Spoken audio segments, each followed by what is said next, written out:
జాతీయవాదాన్ని సనాతన ధర్మాన్ని దేశానికి రెండు కండ్లుగా భావిస్తే మాతో కలిసి మీరు నినదించండి, మాకు తోడుగా నిలవండి. కింద కనిపిస్తున్న అకౌంట్ డీటెయిల్స్ కి, ఫోన్ పేకి, గూగుల్ పేకి ఆర్థికంగా చేయూతనందిస్తూ మాకు అండగా నిలవండి. ఆర్థికంగా మీ చేయూత మాకెంతో అవసరం. మరి ఇంత జరుగుతున్న హిందూ యువతకు కానీ, ఆడపిల్లలకు కానీ, ముఖ్యంగా పిల్లలకు కానీ కనీసం ఇప్పుడైనా బాధ్యత తీసుకుందాం, నేర్పిస్తాం. అసలు హిందూ మతం కాదురా బాయ్, ధర్మం. నువ్వు ధర్మం ఆధారంగా వచ్చావు, దీన్ని మారడం, ధర్మాన్ని మార్చగలిగేవాడు ఇంతవరకు పుట్టలేదని పేరెంట్స్ కానీ, స్కూల్స్ కానీ. నేను ఈ మధ్య కాలంలోనే ఒక స్కూల్ పేరు చెప్పాను సార్, హైదరాబాద్లోనే ఒక స్కూలే, మాకు తెలిసిన వాళ్ళ అమ్మాయి చదువుతుంది ఆ స్కూల్లో. మీ స్కూల్లో ప్లెడ్జ్ చెప్పు అంటే యేసు ప్రభు ఏదో పాడేస్తోంది, ఓ మై గాడ్ ఏదేదో. ఇదేంటి అన్న, ఇది మా స్కూల్ ప్లెడ్జ్ అట. స్కూల్ ప్లెడ్జ్ ఏంటి అసలు అర్థం కాలే నాకు.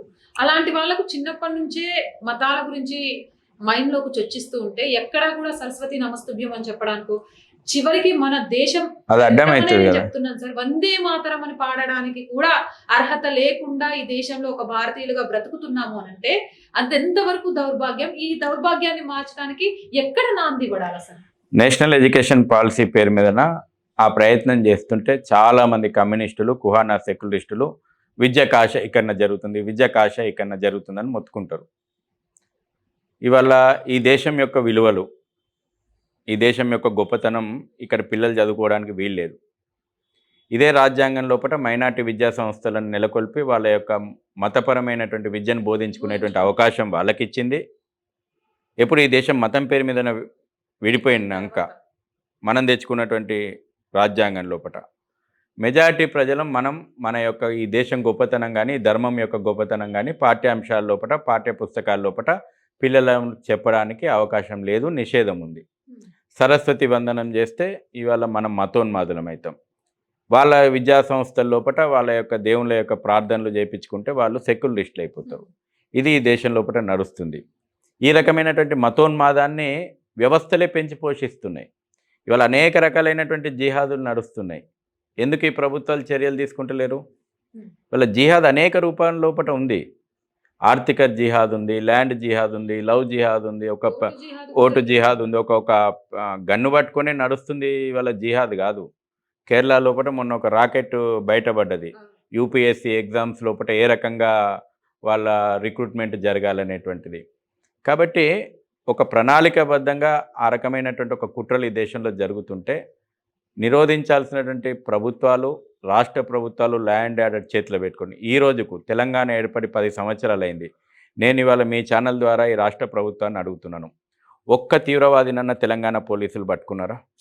ఒక్క సింగిల్ టెర్రరిస్టును నేషనల్ ఇన్వెస్టిగేషన్ ఏజెన్సీ వచ్చి ఇక్కడ అరెస్టులు చేసే వరకు కూడా ఇక్కడ ఉన్నటువంటి పోలీసులు ఎందుకు అరెస్టులు చేస్తలేరంటే ఇక్కడ రాజకీయాలు, కుహానా సెక్యులర్ రాజకీయాలు, రజాకార్ ఎజెండాకు దాసోహం అంటున్నటువంటి రాజకీయాలు ఇక్కడి వ్యవస్థలను చేతులు కట్టేసినాయి. నేషనల్ ఇన్వెస్టిగేషన్ ఏజెన్సీ వచ్చి అరెస్టులు చేసిపోయే వరకు కూడా ఇక్కడటువంటి తీవ్రవాద యాక్టివిటీస్ మీద ఇక్కడ పోలీసులు చర్యలు తీసుకోలేకపోతున్నారు.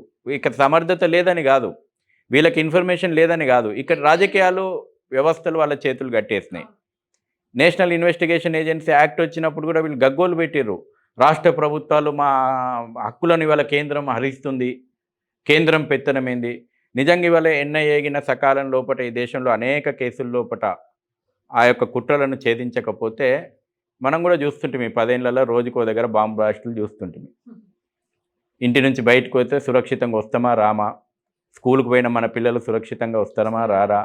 మన పిల్లలు లేకపోతే మన తల్లిదండ్రులు మార్కెట్కు కూరగాయలకు కొనుక్కోవడానికి పోయినటువంటి మన అమ్మ సురక్షితంగా వస్తుందా రాదా?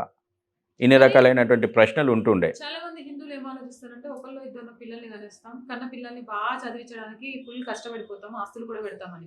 కానీ కూడబెట్టిన ఆస్తులు రేపు పిల్లలకు ఉండవు. నేను చాలా స్పష్టంగా చెప్తున్నాను, హిందూ సమాజం ఈ కుహానా సెక్యులరిజం మత్తు వదలకుంటే భవిష్యత్తు లోపల మీరు సంపాదించిన ఆస్తులు సురక్షితంగా ఉండవు, మీరు కన్న అమ్మాయి సురక్షితంగా ఉండదు, మీరు కన్న అబ్బాయి సురక్షితంగా ఉండవు, నీ కుటుంబం ప్రమాదంలో పడుతుంది, దేశం ప్రమాదంలో పడుతుంది. డెఫినెట్గా కనిపిస్తుంది. మొన్న రీసెంట్గా చదివాను సార్ నేను హైదరాబాద్లోనే. ఒక అమ్మాయి పెళ్లి చేసుకోని చెప్తుంది, ఎవరైనా ప్రేమించావంటే కాదని చెప్పింది. కాదు బలవంతంగా నీకు పెళ్లి చేస్తాం అనగానే ఇంట్లో నుంచి మాయమైపోయింది. ఒక్కతే కూతురు. కుటుంబ వ్యవస్థ కూడా ఇప్పుడు విషయం ఏంటంటే మనము ప్రతిదాన్ని మనం ఇప్పుడు ప్రభుత్వాలు ఏం చేయగలుగుతాయి? అవును కొన్ని ప్రభుత్వాలు ఏమైనా ఇంజెక్షన్ వేయగలుగుతాయా? అవును. నీ స్వాభిమానాన్ని పెంచుకోమని చెప్పి ఆయన ఇంజెక్షన్ వ్యాక్సిన్ ఏమైనా ఉంటుందా? ఉండదు. నీ యొక్క గొప్పదైనటువంటి ధర్మం గురించి కానీ నీ ధర్మాన్ని కాపాడుకోవడం లోపల మనం చేయాల్సినటువంటి యోగదానం కానీ ప్రతి కుటుంబం లోపల ఆ అవేర్నెస్ ఉండాల. ఇవాళ ఆ కుటుంబ వ్యవస్థను మళ్ళీ మనం పునర్నిర్మించుకోవాలి. ఇవాళ చిన్నాభిన్నమైనటువంటి హిందూ కుటుంబ వ్యవస్థ కనబడుతుంది. ఎవ్వడు అటు స్కూల్లో పోతే ఒడి గుడి బడి, నిజం. తల్లి ఒడి సంస్కారం ఇస్తలేదు, బడి గుడి లేదు, ఆదాయ కేంద్రాలుగా మారిపోయినాయి. Commercial centre. ఓపెన్గా తప్పేం లేదు, జరుగుతుంది, మనం మాట్లాడుకోవాలా.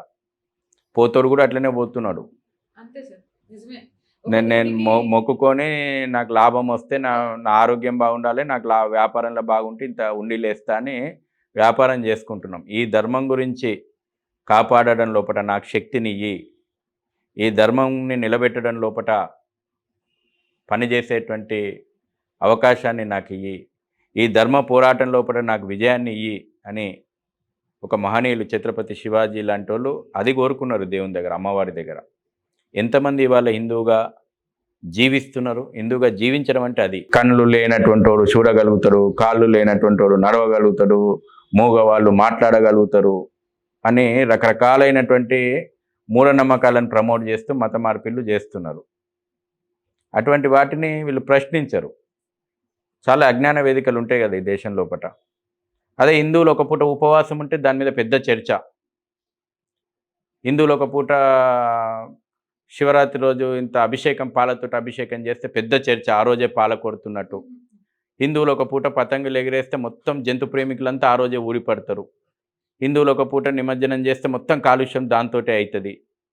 దీపావళి పూట ఒక పూట క్రాకర్స్ కాస్తే మొత్తం ఈ దేశంలో 365 రోజుల కాలుష్యానికి అదే కారణము. అంటే కావాలని చెప్పి ప్రజల యొక్క సామూహిక పండుగలను, హిందువుల యొక్క పండుగలను టార్గెట్ చేయడం కూడా ఈ దేశంలో జరుగుతున్నటువంటి ఒక కుట్ర. తర్వాత ఈ మత మార్పిడి, మతం పెరిగితే జాతీయతకు దూరం అవుతాము, మతం మారితే జాతీయతకు దూరం అవుతామని కూడా అంబేద్కర్ గారు చెప్పారు. ఇవాళ నేను ఈ విషయం లోపల ఈ మధ్య కాలంలో జరిగినటువంటి ఒక సంఘటన చెప్తా.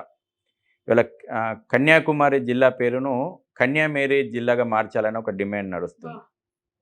ఎందుకంటే మేము ఇక్కడ 68% క్రైస్తవులు ఉన్నాము. ఇది కన్యాకుమారి కాదు, ఈ జిల్లా పేరు కన్యామేరీ. ఎవరు? జార్జ్ పొన్నయ్య ఇవాళ డిమాండ్ చేస్తున్నాడు. అరెస్ట్ కూడా అయిండు. ఆయన ఇచ్చినటువంటి స్టేట్మెంట్ ఏంటంటే ఆయన ఎప్పుడు కూడా చెప్పులు లేకుండా నడవడట.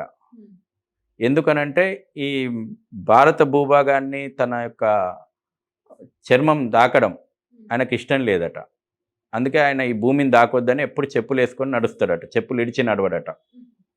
మరి ఎందుకుంటున్నాడు? తినే తిండి ఈ భూభాగం నుంచి పంటే కదా, అది ఎక్కుతోందా?